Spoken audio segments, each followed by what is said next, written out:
4.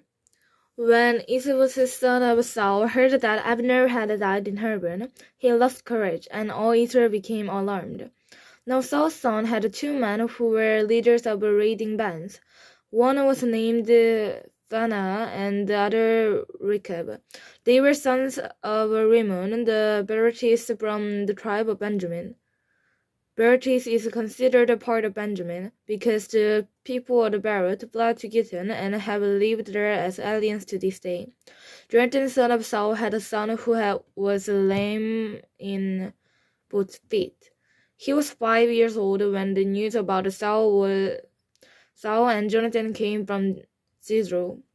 His nurse picked him up and bled, but as she hurried to leave, he fell and became crippled. His name was Mephibosheth. Now Rechab and Baanah, the son of Rimmon the Berechites, set out for the house of Isbosheth, and they arrived there in the heat of the day, where he was taking his noonday rest.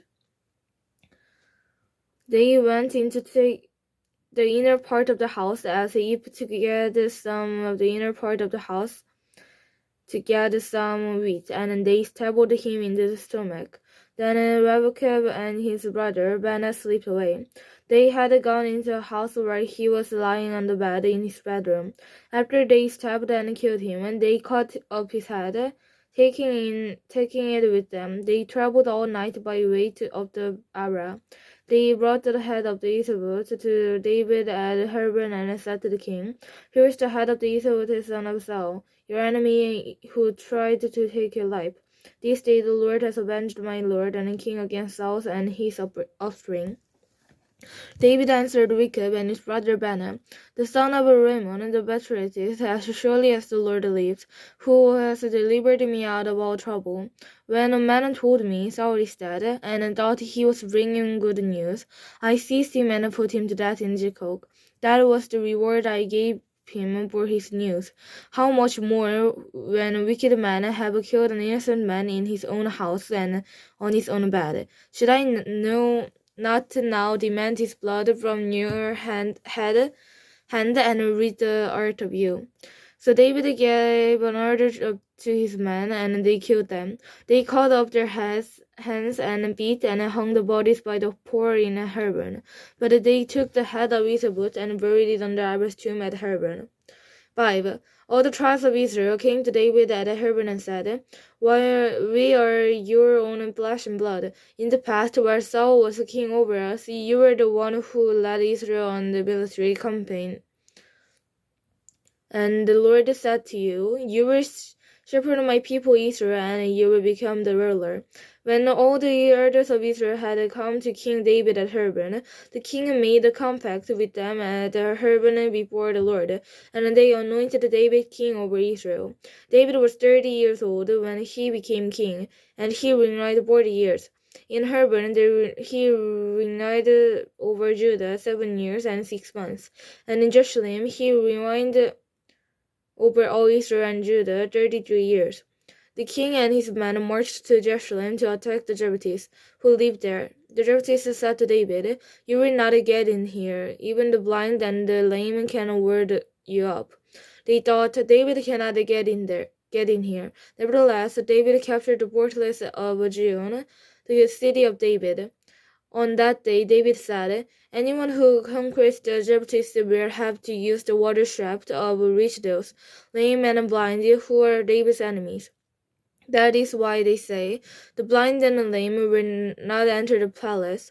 David then took up residence in the fortress and called it the city of David.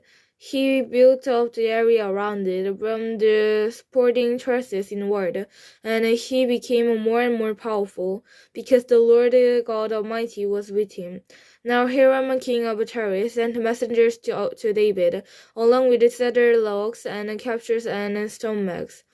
And they built a palace for David, and David knew that the Lord has established him as king over Israel and had exalted him a kingdom for the sake of the people Israel.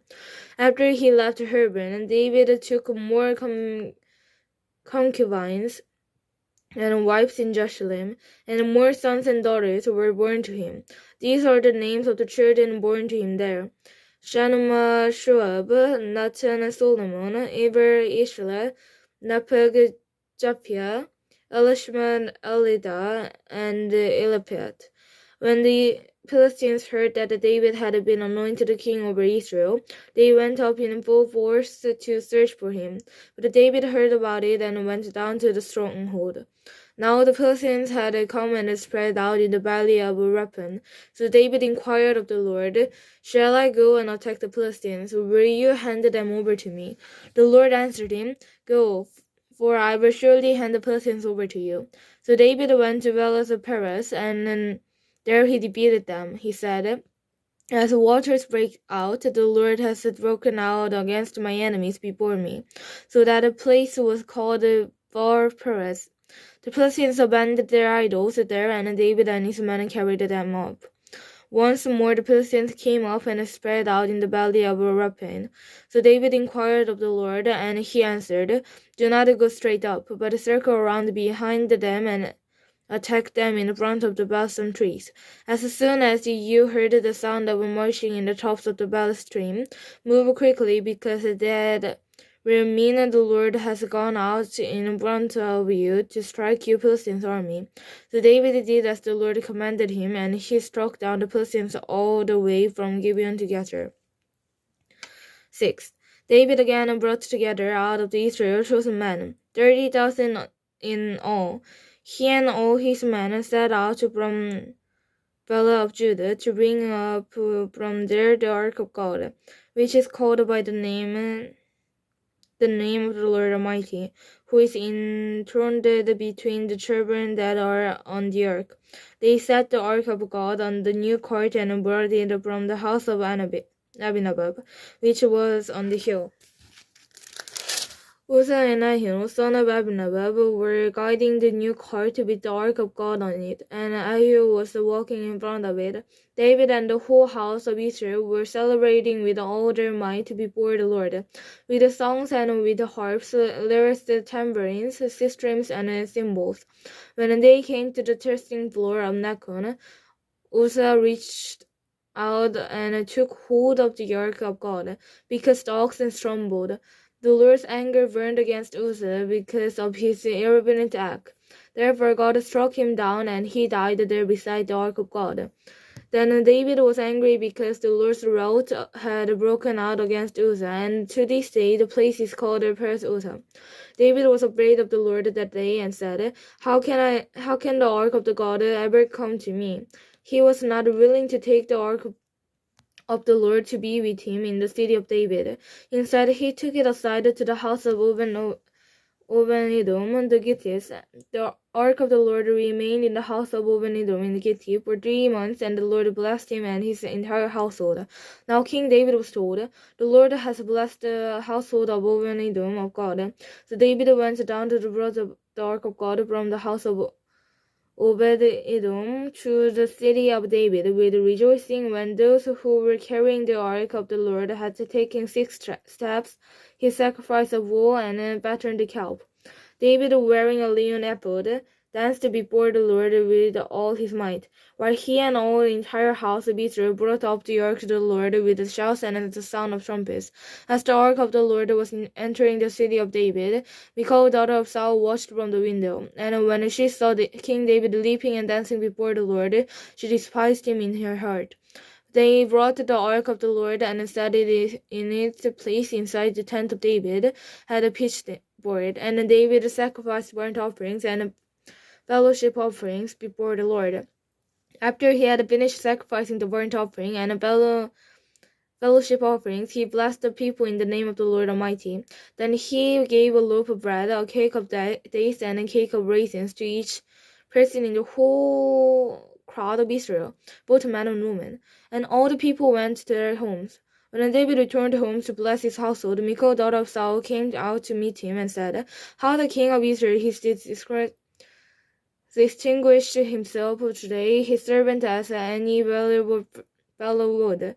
David said to Michal, I was before the Lord, who chose me rather than your father or anyone from his house, when he appointed me ruler over the Lord's people, Israel. I will celebrate before the Lord. I will become even more undignified than this, and I will be humiliated in my own eyes. But by these slave girls you spoke of, I will be held in honor. And Michal, daughter of Saul, had no children to the day of her death.